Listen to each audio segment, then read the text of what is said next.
करे पुकार, बिरसा मुंडा करे पुकार। सरकार हमसे डरती है, पुलिस आगे डरती है। सरकार हमसे डरती है, पुलिस आगे डरती है। कोण म्हणतो देणार नाही, घेतल्याशिवाय राहणार नाही। कोण म्हणतो देणार नाही, घेतल्याशिवाय राहणार नाही। दादा आणून राहिलेत हा, याला आपण कुठेतरी रोखलं पाहिजे। म्हणून मी तुम्हाला सांगतो, हक्काने माझी तळमळीची विनंती, मी मोखाड्या तालुक्यात पालघर जिल्ह्यातलं मोखाड्या तालुक्यापर्यंत कोसेरा ग्रामपंचायतीमध्ये आलेलो आहे। मला अभिमान आहे, परंतु आज मला त्या मुलांचं वाईट वाटतंय। बघा ती मुलं आता झोपलेले आहेत, काय कुणासाठी लढतात ते, काय त्यांना पडलेलं आहे, ते आपल्यासाठी लढतात ना। मग इथं आज आपल्या साऊंड सिस्टमची गरज होती, थोडं प्रत्येक व्यक्तीने आपलं मनोमत व्यक्त करायला पाहिजे। मला वाईट वाटलं जेव्हा मी आलो इथं बघितलं, इथं साऊंड सिस्टम बाकीचे जिथे लोकांची साऊंड सिस्टमची सोय करायला पाहिजे। प्रत्येक माणूस इथं काहीतरी बोलायला आलेलं आहे, नुसतं सेल्फी काढायला आलेलं नाही, नुसतंच घोषणा द्यायला आलेलं नाही। त्याची तळमळ आहे, का आला तो इथं? मी पण माझा छोटासा व्यवसाय बंद करून का आलो? मी माझ्या समाजासाठी आलेलो आहे। आपला समाज उपकार आहे, त्याच्यासाठी आपला अजून जोरात लढा, याच्यापेक्षाही मोठा लढा आपल्याला जायचंय, याच्याही पेक्षा मोठा लढा द्यायचंय। फ्रेंड तयार ठेवली, काही बोगस आदिवासी, आता मागा 4 दिवसापूर्वी मंत्रालयात एक मिटिंग झाली आपल्या बोगस आदिवासी विरोधात। काही आपले लकी भाऊ जाधव असतील, त्यांच्यावर हल्ला केल्याचा प्रयत्न केला।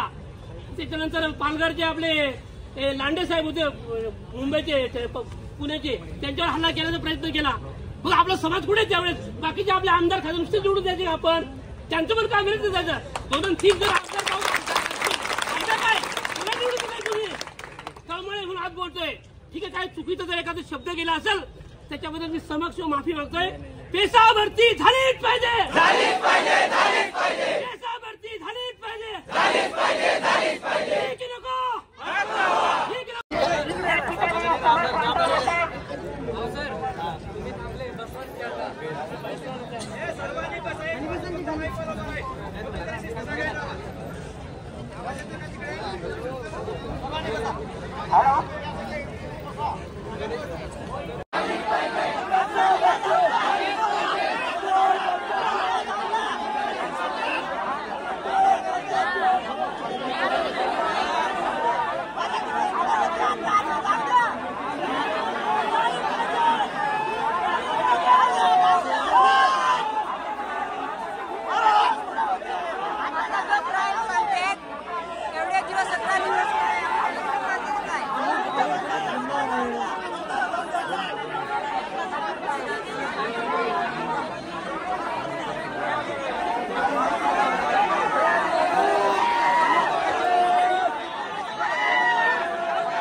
आपला कलेक्टर आणि तहसीलदार मोर्चा केला पाहिजे।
पक्ष नाही ऐकायचा, कोणाचा मोडून टाकायचा हा प्रकार करायचा नाही.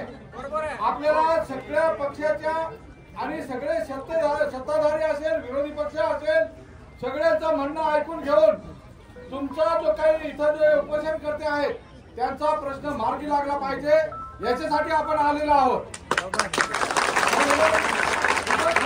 म्हणणं आपल्याला ऐकून घ्यायचं आहे, परंतु आपल्याला जे काही सत्ताधारी पक्ष असेल, सत्तेवरती असतील, बँकेवरती कोणी संचालक असेल, ह्या सगळ्यांना आपल्याला आपल्या आंदोलनाबरोबर घ्यायचं आहे आणि सरकारकडून आपला प्रश्न सोडवून घ्यायचा आहे. इथं कोणालाही राजकारण करायचं नाही आहे. इथं सगळ्या पक्षाचे उपोषणकर्ते आहेत. कोणी भाजपच्या कुठल्या तरी कार्यकर्त्याचा मुलगा असेल, कोणी काँग्रेसच्या कार्यकर्त्याचा मुलगा असेल, कोणी अजून दुसऱ्या शिवसेनेच्या कार्यकर्त्याचा मुलगा असेल.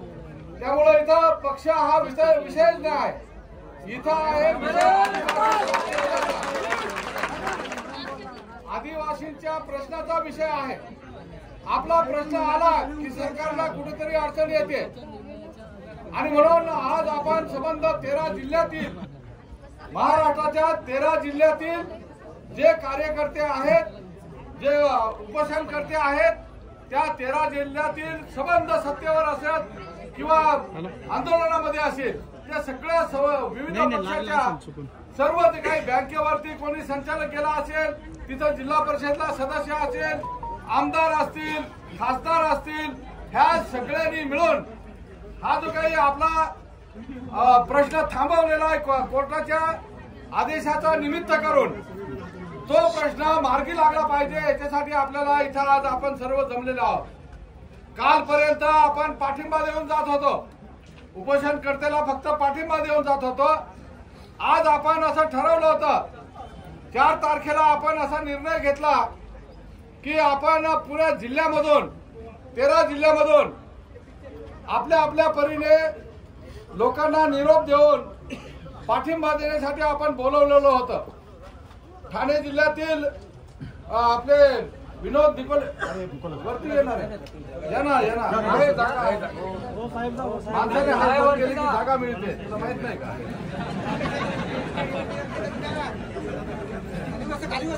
आज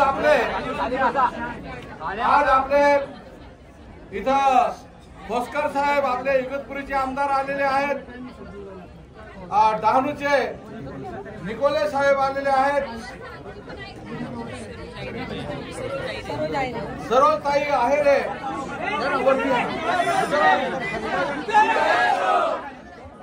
आमदार महोदयांना इथं जागा द्या, वरती स्टेजवरती. भारतीताई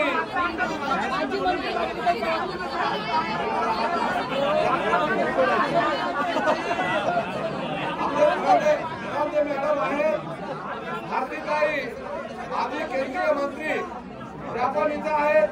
आपल्या नाशिक जिल्ह्याच्या, नाशिक शहराच्या महापौर भारतीताई आहेत, फारसीताई आहेत. त्यांना माझी विनंती आहे, त्यांनी थोडं आपण मागे सरकार आणि आपल्या ह्या संबंध महाराष्ट्रामध्ये जी नोकर भरती होते त्याच्यामध्ये बोगसपणा पण होतोय.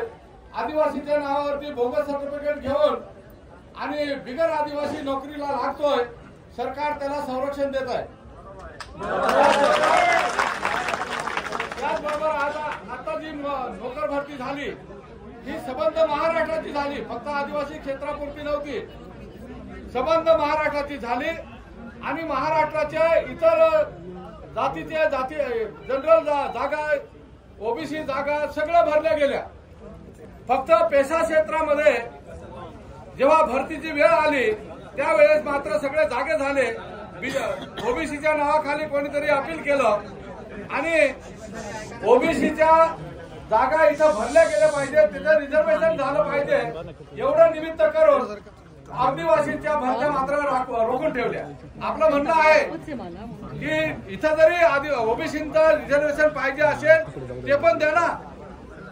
ते धरून आदिवासींना जे कॅन्डिडेट योग्य आहेत, पात्रता धारक आहेत, त्या आदिवासी कॅन्डिडेटला पहिली नोकरी तर देत आहोत, पहिले वाटल्यास आम्हाला ओबीसीच्या जागा निर्माण झाल्या तर त्या ठिकाणी आदिवासीचा कॅन्डिडेट रद्द करा आणि बाकीच्या लोकांना त्या नोकरीवरती येऊ द्या, अशा प्रकारची आपली मागणी आहे. आपण कोणालाही अडवत नाही, आपल्याला सगळे अडवतात आणि म्हणून आदिवासीने एक लक्षात घेतलं पाहिजे.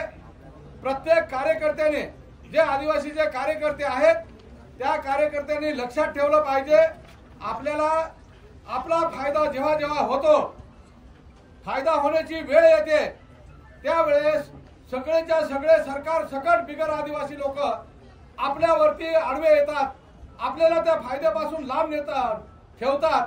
आणि म्हणून आम्ही आता ठरवलेलं आहे, विशेषतः उपोषणकर्ते आणि उपोषणकर्त्यांना पाठिंबा द्यायला आलेले जे खरेखुरे लोक आहेत, याचं राजकारण न करणारे लोक आहेत, त्यांना माझी सूचना आहे की आपण हा प्रश्न जर ह्या मुलांचा सोडवायचा असेल तर एक दिवस येऊन पाठिंबा देऊन गेला की चमत्कार होईल, सरकार ताबडतोब जागा होऊन जाईल आणि ह्या लोकांना नोकरीची ऑर्डर देऊन जाईल, असं होणार नाही. ही गोष्ट बरोबर की नाही? कारण आम्ही अनेक लढे लढलेलो आहोत.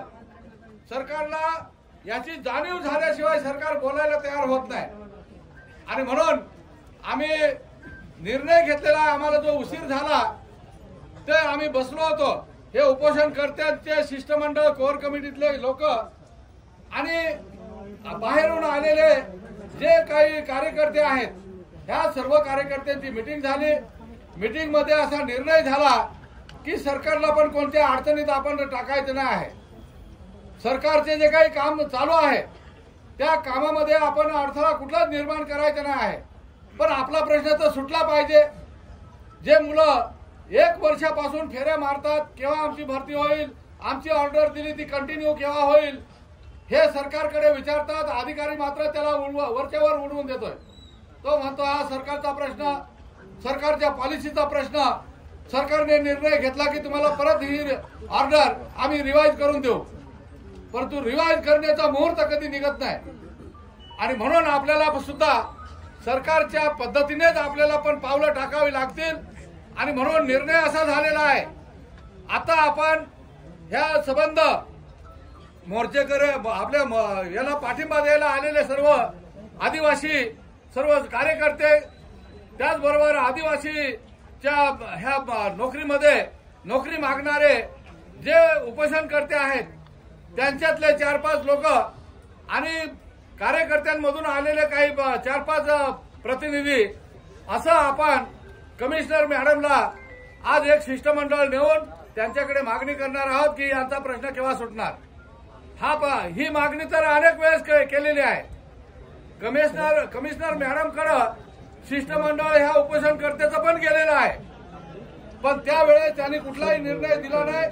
उलट मंत्रिमंडळाची बैठक होती मागच्या मंगळवारी कॅबिनेटची, त्या बैठकीमध्ये झिरवाळ साहेबांनी पण खूप प्रयत्न केला की ह्या मंत्रिमंडळाच्या बैठकीमध्ये हा विषय चर्चेला आपण ठेवू आणि ह्या चर्चेतून मंत्रिमंडळाच्या कॅबिनेटने निर्णय घ्यावा की जो स्टे दिलेला आहे, जी आपली नोकर भरती थांबवलेली आहे ती नोकर भरती चालू करावी, तो स्टे उठवावा आणि हा संबंध जे काही अर्हता धारक आहेत त्यांना त्यांच्या परीने 17 संवर्गामध्ये नोकरी मिळावी, अशा प्रकारचा प्रयत्न त्यांनी केला. मंगळवारी तो विषयच कॅबिनेटला ठेवला नाही. नंतर मग झिरवाळ साहेबांनी आपल्या कार्यकर्त्यांना इथून गुरुवारी एक शिष्टमंडळ नेलं. आपल्या आदिवासी विकास मंत्री विजयकुमार गावित साहेब आदिवासींचे, त्यांच्याकडे शिष्टमंडळ नेलं. आपले हे साहेब पण, खोसकर साहेब पण होते, अजून काही 2-3 आमदार होते, बाकीचे आमदार दुसरीकडे होते, त्यांना काही माहिती झालं नसेल कदाचित, परंतु ते काय आले नाही.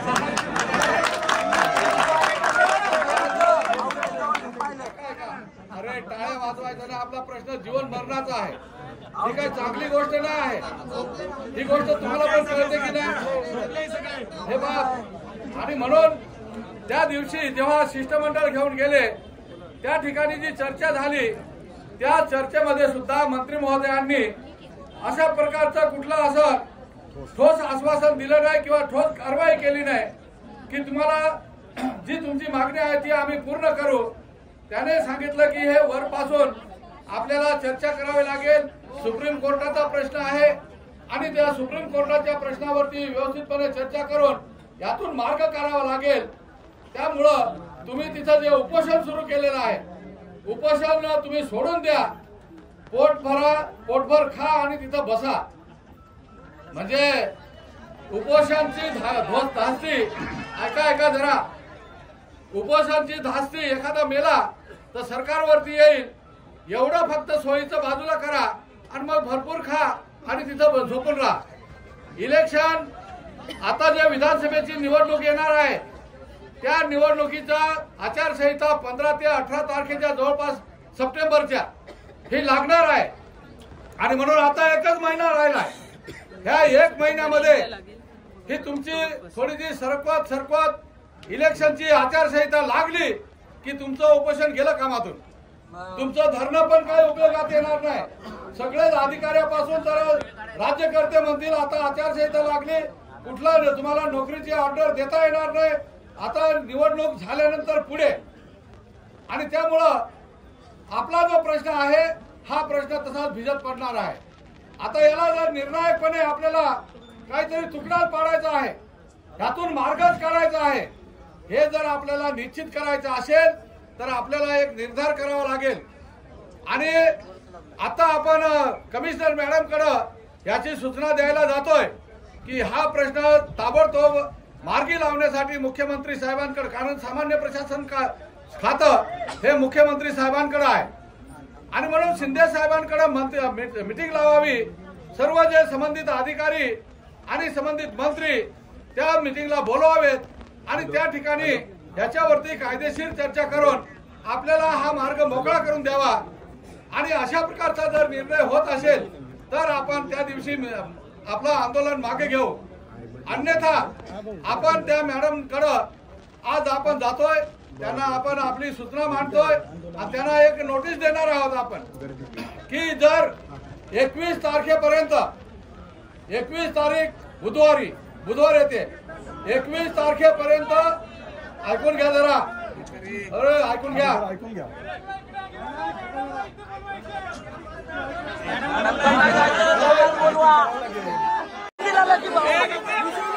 विषय बदलून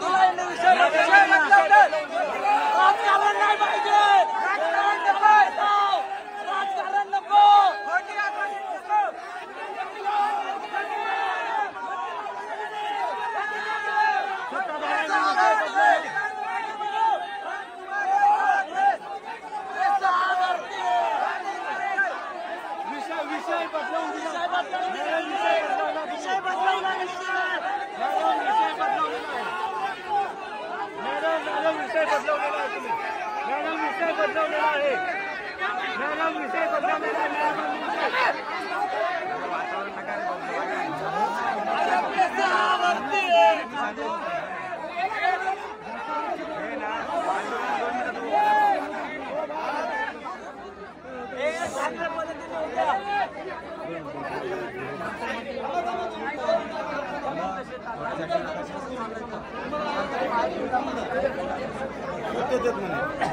कामात